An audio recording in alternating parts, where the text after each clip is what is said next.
The movie begins with a young George Foreman in the rough streets of Houston, Texas, in the 1950s. His mother, Nancy, struggles to raise him and his siblings, often working long hours to make ends meet. The family lives in a cramped, decaying neighborhood, where crime and violence are daily realities. From a young age, George is angry at the world, angry at his circumstances, and angry at life itself. He spends his childhood getting into trouble, fighting on the streets, and seeking out any outlet for the frustration building inside him. But no matter how many fights he wins, it never seems to bring him peace. As the years pass, George's path seems destined for more trouble and despair.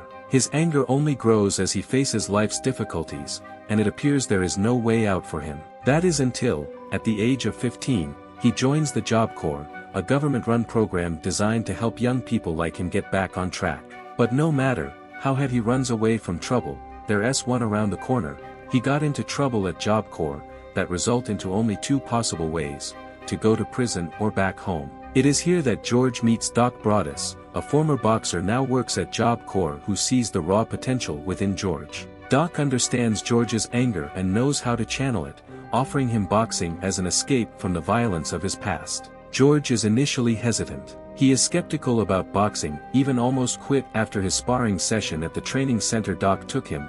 He had the strength but no technique and cares too much about others' reactions and unsure of what it can offer him other than another form of struggle. But soon, under Doc's strict guidance, George understood the greatest for he will combat, it's in his mind. His natural athleticism and power begin to emerge. He was indeed full of natural potential, because he is learning on a fast pace. Boxing becomes George's outlet for aggression, a way to transform his pain into purpose. Through intense training and discipline, George quickly becomes a star in the amateur boxing world. His powerful punches, quick reflexes, and raw strength set him apart from his competitors. His aggression in the ring is palpable. He's not just boxing to win, he's boxing to dominate. In 1968, George earns a spot on the U.S. Olympic boxing team being only 19 years old, fighting and training for only a year.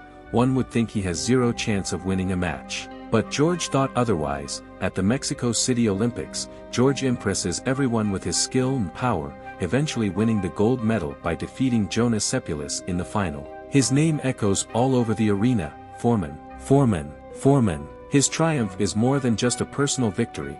It symbolizes his rise from despair to being a great man full of athletic achievement. After the Olympics, George turns professional, and his career takes off at a dizzying pace. He quickly establishes himself as a dominant force in the boxing world. With the guidance of his new trainers, Dick Sadler and Archie Moore, George racks up win after win, each one more impressive than the last. His heavy fists and unrelenting power make him nearly unstoppable. He becomes a feared contender, known for his ability to knock out his opponents in brutal fashion. By 1973, George's reputation as an indomitable fighter earns him a shot at the world heavyweight title. The reigning champion, Joe Frazier, is widely regarded as one of the best boxers of all time, and his legendary rivalry with Muhammad Ali only adds to the pressure surrounding the match. But George is unmoved. He even got married. In his mind, he's already proven himself. He is not just another fighter, he is a force of nature. On January 22, 1973,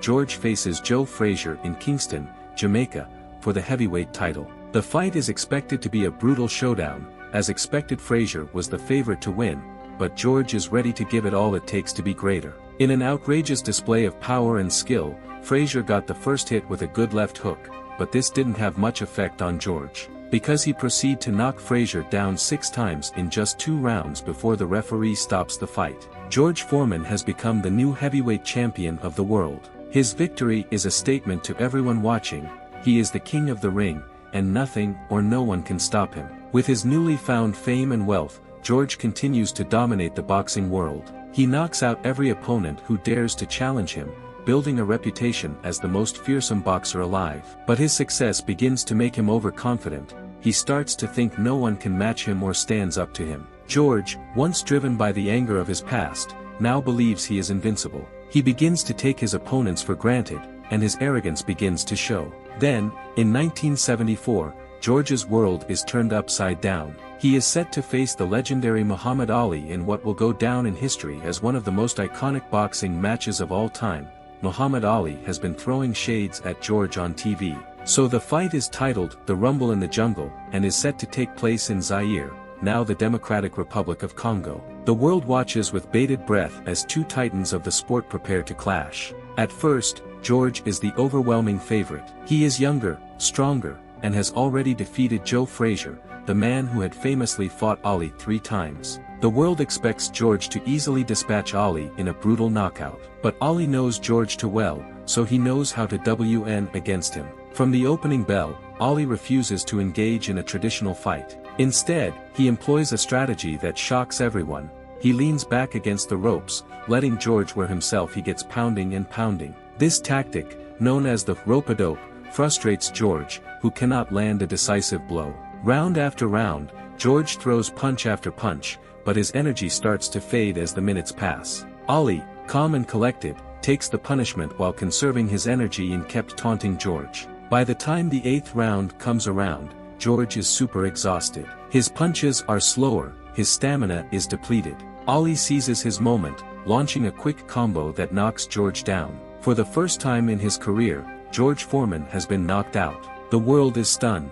Ali has done what seems impossible. The loss to Ali is a blow to George's psyche. It's not just that he lost, it's the manner in which he lost. His invincible aura is shattered, and for the first time, he tried all he could possibly to earn back his respect, but Ali's name has always echoed in the arena, haunting the once invincible George. George begins to question everything he has worked for. He retreats into himself, unable to reconcile this defeat with the identity he had built around himself as an unbeatable champion. In the years that follow, George struggles to find his footing again. He fights a whole lot of matches, but none of them bring him the dominance he once had. His confidence is shattered, and his once feared power seems to have diminished. Then, in 1977, George faces off against Jimmy Young in what will be the most pivotal fight of his career. The bout ends in a loss for George, but it is the aftermath that truly changes him. After the fight, George collapses in the locker room, suffering from heat exhaustion. Is this the end?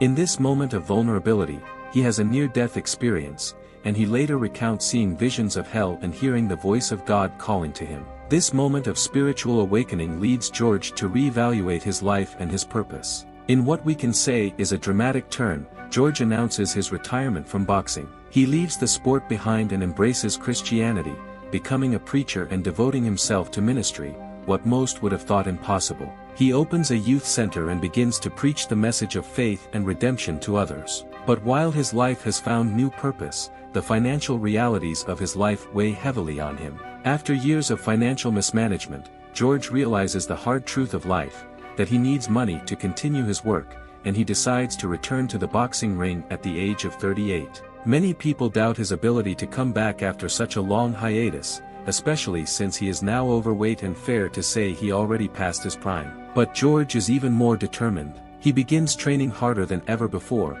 rebuilding and reshaping his body and getting into the best shape of his life. His comeback is met with negative reaction. Unlike before, George fights with positivity and faith, working his way back up the ranks. He faces Evander Holyfield and, though he loses, the fight earns him enough money to pay his debts. A deal with a grilling company provides extra financial security. Still determined, but George wins match after match, surprising everyone. He definitely defies expectations, proving that age is just a number as most people say. Then, in 1994, at the age of 45, he earns a spot at the heavyweight title once again, this time against the reigning champion, Michael Moorer. Moorer is young, powerful, and widely considered the future of the sport, but George has something that Moorer does not: experience, willpower, and most importantly, he now has God. The fight is a spectacle and intense as expected. For 9 rounds, Michael Moorer dominates, landing punch after punch. George, now older and slower than he once was, seems to be on the verge of defeat. But in the 10th round, George lands the perfect right hand. Moorer goes down. The referee counts him out. Against all odds, George wins and becomes the heavyweight champion once again at age 45. The victory is not just a personal triumph, it is a victory for redemption. As he reflects on his journey, George realizes that everything he was searching for was always within him. George has come full circle, from the anger of his youth to the strength of his faith, from the despair of his career's collapse to the glory of an unimaginable comeback. After retiring for good in 1997, George finds even greater success off the ring. He becomes a businessman, making millions from his George Foreman grill, a product that becomes a household name. His life, once marked by struggle and failure, is now defined by triumph and fulfillment. He continues his work as a minister, spreading the message of hope and redemption to others, showing the world that no matter how far you fall, there is always the possibility of rising again. George Foreman's life story is not just about boxing, it is about the power of perseverance, the strength of faith, and the redemption that can come from even the most unlikely places. His journey from poor troubled youth to heavyweight champion, from broken man to spiritual leader, is a testament to the resilience of the human spirit. No matter the obstacles, no matter the setbacks, George Foreman proved that with belief, determination, and a willingness to change, anything is possible. Don't forget to hit that like button and subscribe to our movieplore channel to help us get this recap to 1,000 likes. And that's it. Bye bye.